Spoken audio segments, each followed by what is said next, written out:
Hello, this is Shruti Parthasarathi from University of Florida, and this is part 2 of the video on adaptive modulation. So here we see the results as we get out of running a MATLAB simulation, and the result is plotted as with transmit SNR on the x-axis and average spectral efficiency on the y-axis. So we can see that the average spectral efficiency or the bits per transmission is much higher for the adaptive modulation scheme as compared to other schemes of BPSK, QPSK, 8 QAM and 16 QAM. So we see that up to a transmit SNR of above 40 dB, the average spectral efficiency keeps on increasing for an adaptive scheme.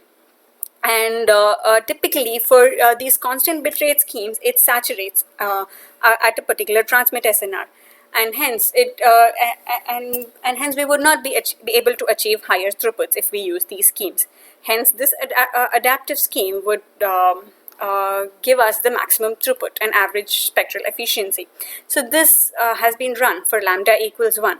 So we have seen for different types of the Rayleigh-Fairing channel for lambda equals 2 and equals 4.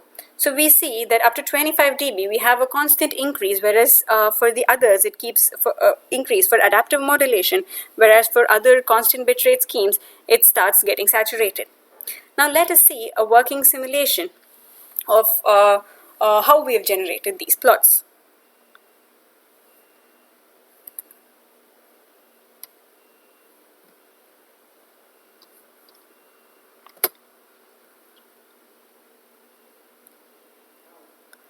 So this is the MATLAB code, this is the main code which runs the simulation, and then here we are able to do the BER estimate, compute and accumulate the throughput that we obtain here, and then we calculate the average bits per symbol here, and then we plot the results.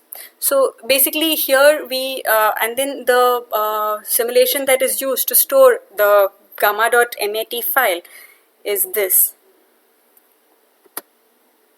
So this has been used, and then we get the BER estimate, and then we calculate the thresholds. So once we calculate the thresholds of the gamma values, then depending on whichever threshold it lies in, we correspondingly choose whatever modulation scheme. So basically, if a threshold, if a particular modulation, so wherever the particular modulation scheme satisfies the BER constraint and has a low error, then that point is the threshold point, and anything up, so anything above that is considered to be a pass transmission. So basically we see that from this diagram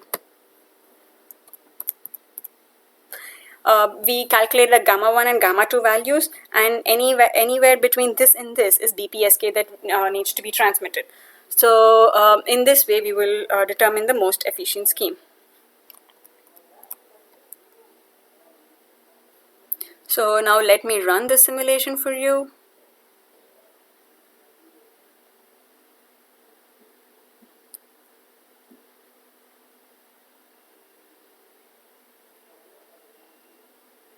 This is for lambda equals 4. And here we go. So this is for lambda equals 4. And this is the value, corresponding value.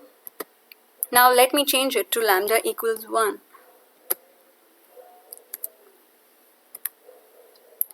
And this up to about 40 dB.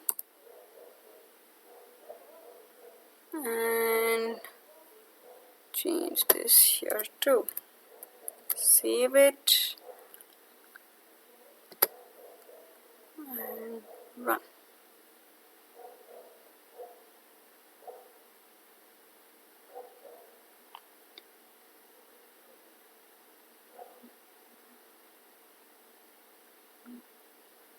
So we see that for every transmit SNR, it keeps trying to calculate the best throughput scheme that is there. And here we go. So this is the adaptive modulation scheme and the performance for a Rayleigh fading channel with lambda equals 1. And this is amazing, isn't it? With such high spectral efficiency.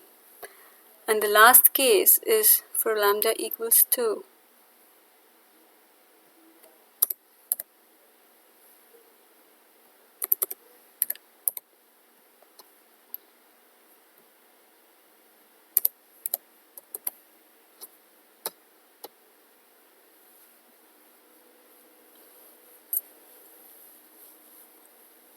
So this is a very simple algorithm, but then it is very efficient in terms of cost and energy. So here we see, so this is for lambda equals 2, the average spectral efficiency. So, and now we can use this algorithm to determine the kind of modulation that we need to use, and lo, we get the best modulation scheme, and adaptive modulation has been achieved.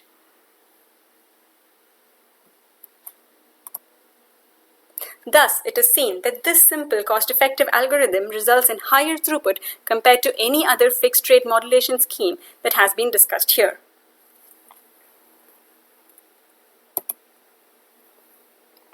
I would like to thank my professor, Dr. Depeng Wu, who has given me this wonderful opportunity to carry out this project, which has made it a wonderful learning experience. I would definitely try to learn more about this and do more research on this. Thank you.